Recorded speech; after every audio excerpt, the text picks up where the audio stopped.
አውቃለሁ ልብሽ በቁስል ተሞልቷል። ስምሽን ሲያጠፉት ውለታሽን በክፋት ሲመልሱት ውስጥሽ የሚነደው እሳት ይሰማኛል። ነገር ግን ቆም በይ። ዛሬ ያንን የበደለሽን ሰው መልሰሽ የምትጎጅበትን ሳይሆን እሱን በቁም ነገር እያየሽ የምታሳርሪበትን በአንቺ ስኬትና ዝምታ ፊት ተንበርክኮ እንዲያፍር የምታደርጊበትን ትልቁን ሚስጥር እነግርሻለሁ። ጠብቂኝ። ፊት ላይ በርትር ትየሽ የዳለው ለአዲስ ሕይወቴ ትናንት አብቅታል አልቃል ስቃዬ ክፋትሽ ውሰጂው እኔ አልመለስም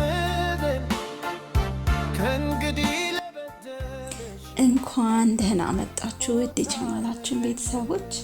ዛሬ ሁላችንም በበደሉን ሰዎች ላይ የምንወስደውን እውነተኛና ጥበብ የተሞላበትን የዝምታ በቀል በጥልቀት እንመረምራለን። ይህ ወግ የኔም የእናንተም የሁላችንም ሰላም እንደሚሰጠን ተስፋ አለኝ ወይም ባለሙሉ ተስፋ ነኝ። ለዚህ ቻናል አዲስ ለሆናችሁ እንግዶቻችን እባካችሁ ሰብስክራይብ እያደረጋችሁ የደወል ምልክቷን እየተጫናችሁ ቤተሰብ እንድትሆኑ በአክብሮት እጠይቃለሁ።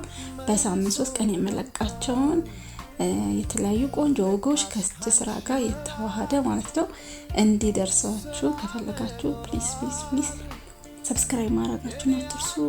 ወደ ወጋችን እንሂድ። በደል ሲደርስብን መልሰን ለመጉዳት መጣር ምን ያህል ይጎዳል? በደለኞቻችንን እኛን ሲያቆስሉ እኛም እንደነሱ ክፉ እንድንሆን እንድንጮህ ስማቸውን እንድናጠፋ ይፈልጋሉ። ለምን ይመስላችኋል? እኛም ልክ እንደነሱ ጭቃ ውስጥ ስንገባ ማየት ይፈልጋሉ። አንቺ ግን ለእነሱ ክፋት በክፋት ምላሽ ስትሰጪ የእነሱን ጨዋታ ተጫወትሽ ማለት ነው። ታዋቂው የስነ ልቦና ጠቢብ ካርል ዩንግ በአንድ ወቅት እንዲህ ብሏል። የምትቃወመውና የምትበቀለው ነገር ሁሉ በነፍስ ላይ ስልጣን ያገኛል። ጠላትሽን ለመበቀል ስትደክሚ ያ ሰውዬ በአንቺ ህይወት ላይ የነገሰ ንጉስ ይሆናል። በአንቺ እንቅልፍ ማጣት፣ በአንቺ ቁጣና በአንቺ ህመም ውስጥ እርሱ እየኖረ ነው። ስለዚህ እውነተኛ በቀል እሱን መጉዳት ሳይሆን ከእርሱ ክልል በሙሉ ነፃ መውጣት ነው።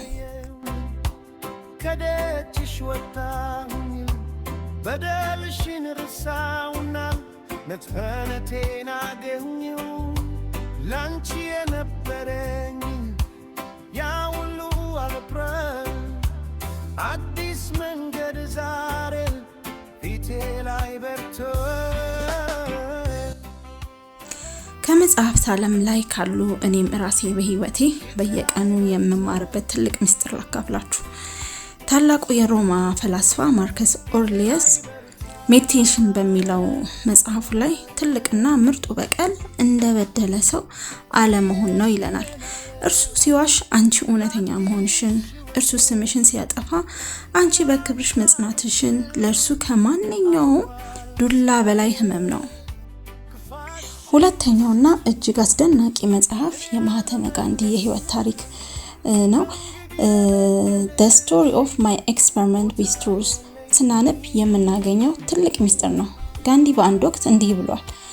አይንን በአይን ማጥፋት ዓለምን በሙሉ እውር አድርጎ ያስቀራታል ነበር። ጋንዲ በደልን ያሸነፈው በጦር መሳሪያ አልነበረም፣ በጥልቀት ሰላማዊ ዝምታና በእውነት ኃይል ነበር።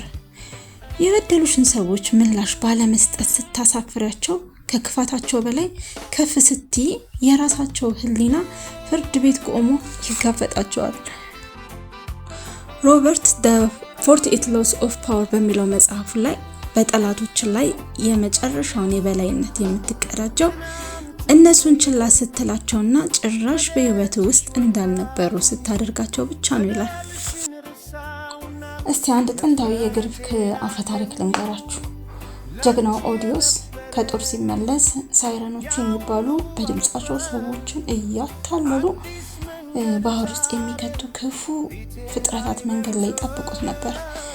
ኦዲዮስ እነዚህን ክፉ ድምጾች ለመበቀል ወይም ለመዋጋት አልሞከረም። ምን አደረገ መሰላችሁ? የጓደኞቹን ጆሮ በሰም ደፈነ። የራሱን ደግሞ በመርከቡ ምሰሶ ላይ አጥብቆ አሰረው። እነዚያ ክፉ ፍጥረታት ቢጮሁ ቢጣሩ፣ መርከቧ ግን ዝም ብላ መንገዷን ቀጠለች። ይህ ታሪክ ለእኔና ለእናንተ ትልቅ ትምህርት አለው። የበደሉሽን ሰዎች ሲያበሳጩሽ፣ ድምጽሽን ሊያስወጡት ሲጥሩ ጆሮሽን ዝጊ። በመርከብሽ በአላማሽ ላይ ራስሽን አጥብቀሽ እሰሪና ዝም ብለሽ ተጓዥ። ማንም ሰው ያንቺን ሰላም እንዲቀማሽ አትፍቀጂ። ታዲያ በተግባር ልናየው የሚገባ እውነተኛ በቀል ምንድነው? አንደኛ፣ ስኬታማ መሆን። ፍራንክ ሲናትራ እንዳለው ትልቁ በቀል እጅግ ግዙፍ የሆነ ስኬት ማምጣት ነው። አንቺን የጣሉሽን ሰዎች አንቺ ግን ትላንት ከነበርሽበት በላይ ስትደምቂ፣ ስራሽን በጥራት ስትሰሪ ሲያዩሽ ውስጣቸው በራሱ ይቆስላል። ሁለተኛው ደግሞ ደስተኛ ሆኖ መኖር። ያ የበደለሽ ሰው አንቺ አልቅሰሽና ህይወትሽ ጨልሞ ማየት ይፈልጋል። አንቺ ግን ሙሉ በሙሉ ያንን ነገር ረስተሽ በደስታና በሰላም ስትኖሪ ለእርሱ ትልቅ ሽንፈት ነው። ያንቺን ደስታ የእርሱ ውድቀት ምልክት ነው።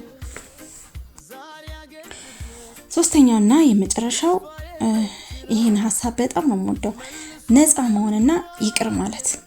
ይቅር ማለት ለበደለሽ ሰው የምታደርጊው መልካምነት አይደለም፣ ለገዛ ነፍስሽ የምትሰጫት ነፃነት ነው። እሱን ከነፍስሽ ላይ አውርደሽ ስትጥዩ በአንቺ ህይወት ላይ ያለው ስልጣን ሙሉ በሙሉ ያከትምለታል፣ ያበቃለታል። ውድ ቻናል ቤተሰቦች የዛሬው ወጋችን ይሄንን ይመስል ነበር። እንደወደዳችሁት እንዲሁም እንደተማራችሁበት ተስፋ አደርጋለሁ። በሳምንት 3 ቀን የመለቃቸውን የተለያዩ ወጎች ቆንጆ እጅ ስራዎች ጋር እንዲደርሳችሁ አሁንም በድጋሚ ሰብስክራይብ ማድረጋችሁን አትርሱ። እንዲሁም ሼር፣ ላይክ ማድረጋችሁን አትርሱ። በሚቀጥለው ቆንጆ ወግ እስከምንገናኝ ባይ